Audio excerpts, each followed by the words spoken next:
تمہارے گھر کے لیے باعث برکت بنے گا۔ مجھے ان سب باتوں میں کوئی دلچسپی نہیں تھی، لیکن لوگوں کے سامنے میری شہرت بہت اچھی تھی، اتنی اچھی کہ ہر انسان مجھ پر بھروسہ کرتا، یہاں تک کہ میں اگر چندہ بھی مانگتا تو لوگ مجھے خوشی خوشی دے دیتے، مگر میں کسی سے بھی نہ ہی چندہ مانگتا تھا اور نہ کوئی ایسی بات کرتا جس سے میری شہرت کو نقصان پہنچے۔ آج اس آسمانی بچے کو مجھے گھر لے کر جانا تھا، میرا دل ہول رہا تھا۔ میں نے لوگوں کے سامنے وعدہ کر لیا کہ میں اس بچے کا خیال رکھوں گا۔ لوگوں نے ساتھ میں یہ بھی کہا کہ یہ بچہ ہم اہل علاقہ کے لیے آزمائش ہے، یہ آسمان سے اترا ہے، ہمیں اس کی پرورش اور اس کا خیال رکھنا ہوگا۔ کیا معلوم ہمیں اس کے بدلے کیا مل جائے، گاؤں پر رحمت کی بارش ہو اور یہ سیلاب کے سلسلے بھی بند ہو جائیں۔ لوگ طرح طرح کی باتیں کر رہے تھے، بچے کی نسبت مختلف چیزوں سے جوڑ رہے تھے، مگر ان لوگوں میں سے کسی نے بھی یہ کوشش نہیں کی کہ یہ بچہ ان کے گھر چلا جائے، بلکہ وہ ساری ذمہ داری میرے اوپر ڈال کر خود بری و ذمہ ہونا چاہتے تھے۔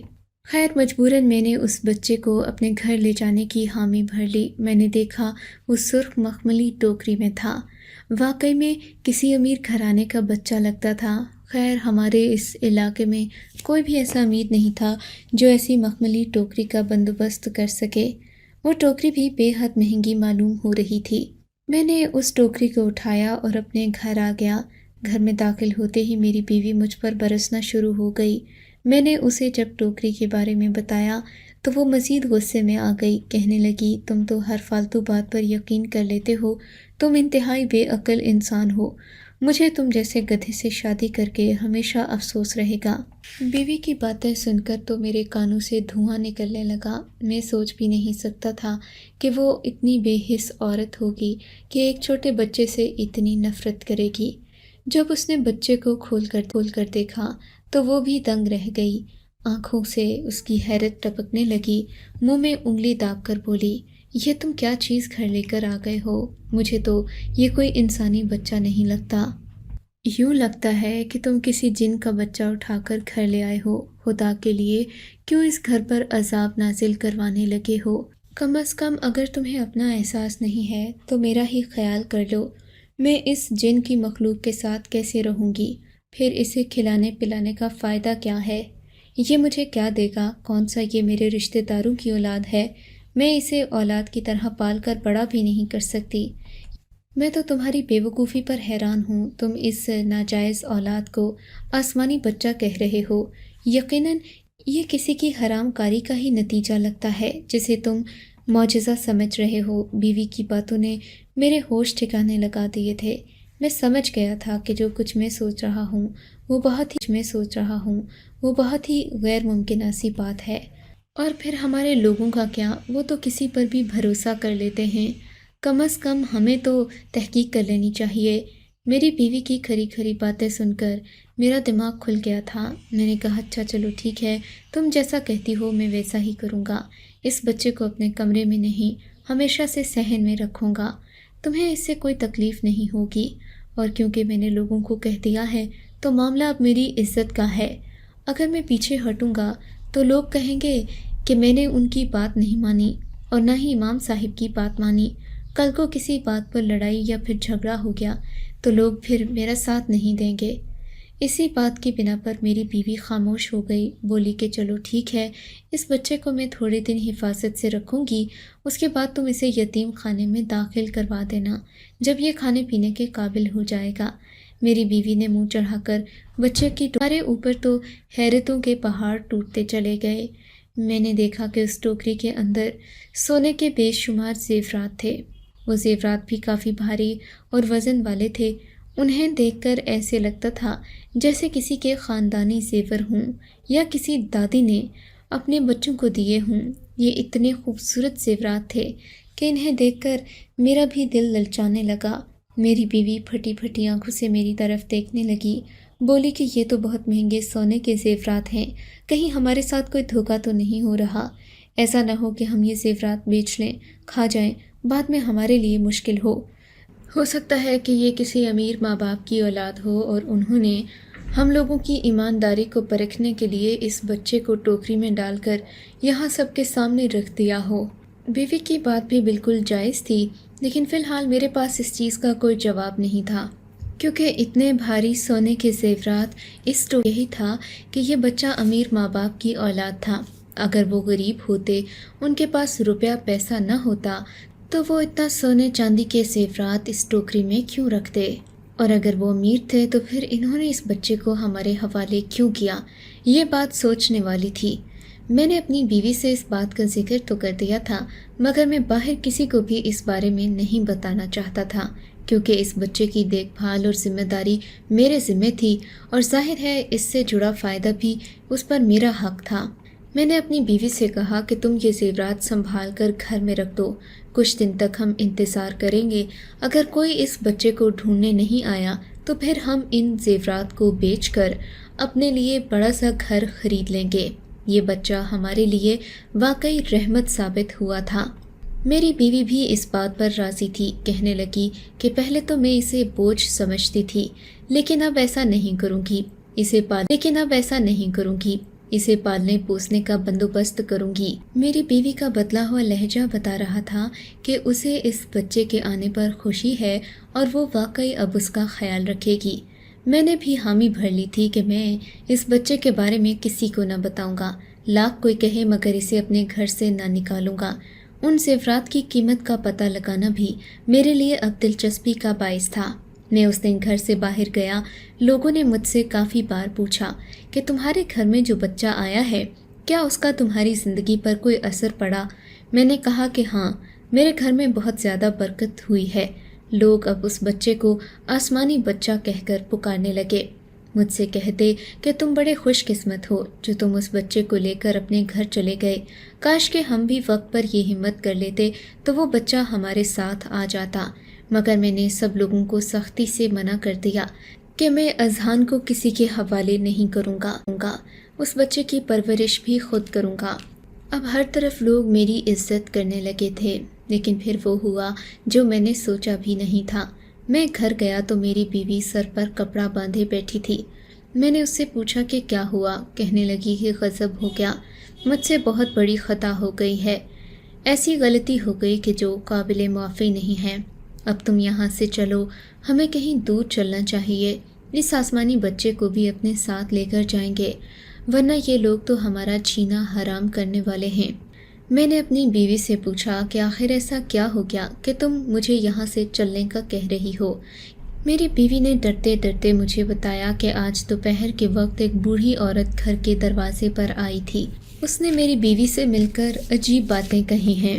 وہ کہہ رہی تھی کہ تم لوگوں نے آسمانی بچے کا خیال نہ رکھا تو وہ زیور قہر میں بدل جائیں گے۔ تم لوگ ان زیورات سے جو بھی فائدہ اٹھاؤ گے وہ سارے کا سارا نقصان میں بدل جائے گا اگر تم لوگوں نے اس بچے کی صحیح حفاظت نہ کی تو۔ اس عورت کی باتیں سننے کے بعد میری بیوی سخت گھبرا گئی تھی، مجھ سے کہنے لگی کہ کچھ کرو، اگر ہم یہاں سے چلے جاتے ہیں تو لوگوں کو بھی ہمارے بارے میں پتہ نہیں چلے گا، نہ ہی ان زیورات کا پتہ ہوگا، اور یہ بوڑھی عورت مجھے دیکھی بھالی لگتی ہے، اسی علاقے کی ہوگی۔ میری بیوی خود ہی اپنی باتوں کا جواب دے رہی تھی، لیکن میں حیران تھا کہ اس عورت کو ان زیورات کے بارے میں کیسے پتا، جبکہ میں نے تو اس بارے میں کسی کو ہوا بھی نہیں لگنے دی تھی۔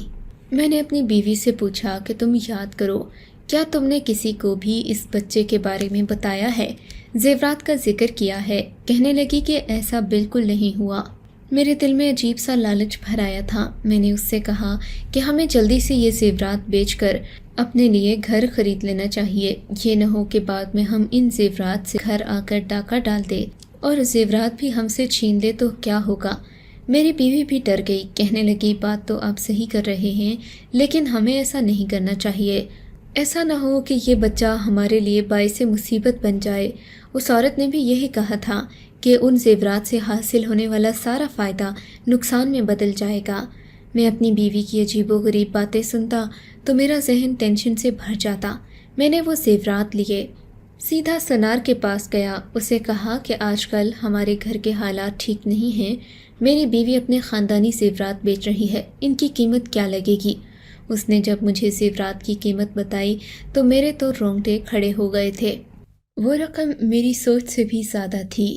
اتنی زیادہ رقم میں نے اپنی پوری زندگی میں نہیں دیکھی یا سوچی تھی۔ میرا دل خوش ہو گیا۔ میں نے کہا کہ آپ مجھ سے یہ سارا زیور خرید کر مجھے رقم دے دیں۔ سونار نے بھی اس بات سے معذرت کر لی۔ کہنے لگا میرے پاس اتنے روپے نہیں، آپ کا زیور بہت ہی وزنی اور اصلی ہے، اسے جا کر شہر بیچ آئیں، وہاں آپ کو قیمت بھی اچھی ملے گی۔ سونار کی ایمانداری نے مجھے بڑا متاثر کیا۔ میں نے اپنے زیور کو بڑے سنبھال کر اپنے پاس رکھا اور شہر پہنچ گیا۔ وہاں جا کر بھی مجھے ڈر لگ رہا تھا کہ کہیں مجھے کوئی لوٹ نہ لے۔ میں نے وہ زیورات بیچ دیے اور بدلے میں جو رقم ملی میں نے فوراً بینک میں جمع کروا دی تھی۔ اب میرے پاس ایک کارڈ آ چکا تھا، لیکن مسلسل مجھے اپنی بیوی کی فکر بھی تھی۔ میں یہاں سے سارا کام ختم کر کے اپنے گھر پہنچا۔ میری بیوی ایک اور مسئلہ لے کر بیٹھی تھی۔ اس کے تیور بدلے ہوئے سے تھے۔ اسے ان پیسوں کا سن کر بھی کوئی خوشی نہیں ہوئی۔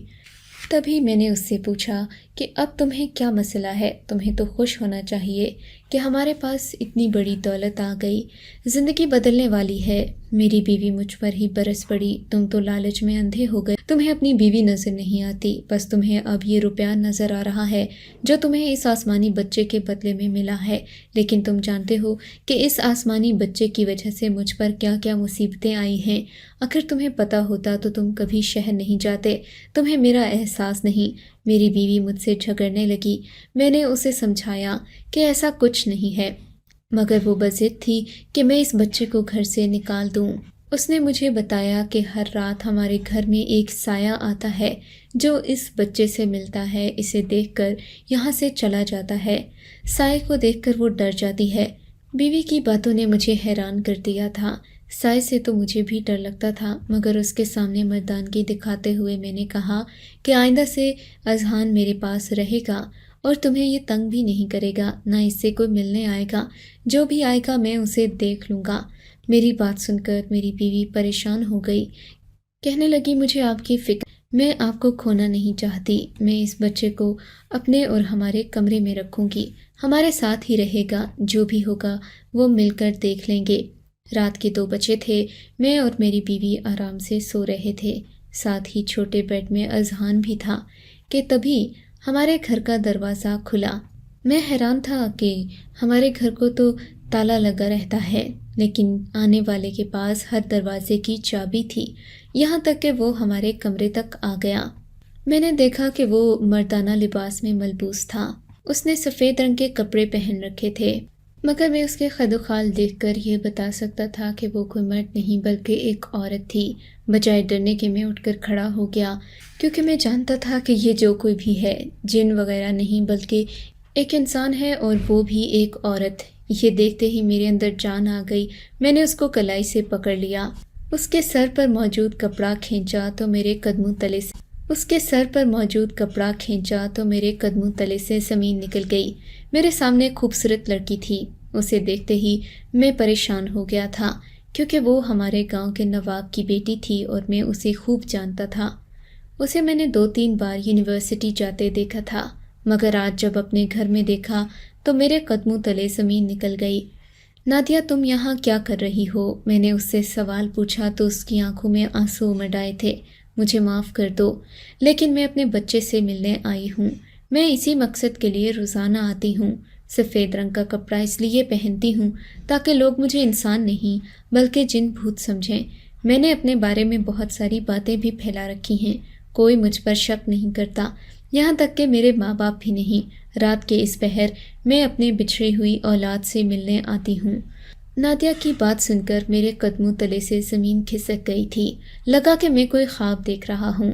تم لیے بوجھ نہ بنے بلکہ رحمت بن کر آئے۔ میں نے تبھی اپنی زندگی میں جتنے بھی زیور حاصل کیے تھے وہ تمہارے نام کر دیے ہیں۔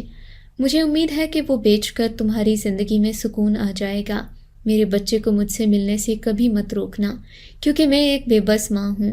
دنیا کی نظر میں میری شادی نہیں ہوئی، مگر میں نے اپنے ایک ایسے دوست سے نکاح کیا تھا جو کہ مخلص تھا اور اس کا تعلق پٹھان قبیلے سے ہے۔ میں اس کے ساتھ رہنے لگی تھی۔ جب ماں بن چکی تو میرے اماں ابا کو پتہ چلا، اس وقت تک بہت دیر ہو چکی تھی۔ میں نے اپنا بچہ جنازے کے پیچھے اسی لیے رکھا تاکہ اس بچے کے بارے میں پورے گاؤں کو پتہ چل جائے۔ اور جتنا زیادہ اس بچے کے بارے میں سب کو پتہ چلتا اتنا ہی اسے قتل کرنا مشکل ہو جاتا۔ مجھے خوشی ہوئی کہ میرے بچے کو تم جیسے ماں باپ ملے، نادیہ یہ کہہ کر رونے لگی۔ ہم نے اسے کہا کہ تم دن کے کسی بھی وقت اپنے بچے سے ملنے آ سکتی ہو، تمہیں بھوت بننے کا ناٹک کرنے کی ضرورت نہیں۔ نادیہ یہ بات سن کر بہت خوش ہوئی، ہماری شکر گزار تھی، کہنے لگی کہ میں تم لوگوں کی ہمیشہ مدد کروں گی مگر اس راز کا کسی کو پتہ نہ چلے۔ نادیہ کے گھر سے جانے کے بعد میں نے اپنی بیوی سے ایک ہی بات کہی کہ ہم اپنی بیٹیوں کی تربیت اس انداز میں کریں گے کہ وہ ہم سے کوئی بات نہ چھپائیں، کیونکہ آج آپ کو اگر یہ کہانی اچھی لگی ہے تو اس ویڈیو کو لائک کیجیے اور اس طرح کی مزید کہانیاں سننے کے لیے ہمارے چینل کو ضرور سبسکرائب کیجیے۔ کہانی سننے کا شکریہ۔ آپ سے ملاقات ہوگی اگلی ویڈیو میں، تب تک کے لیے اللہ حافظ۔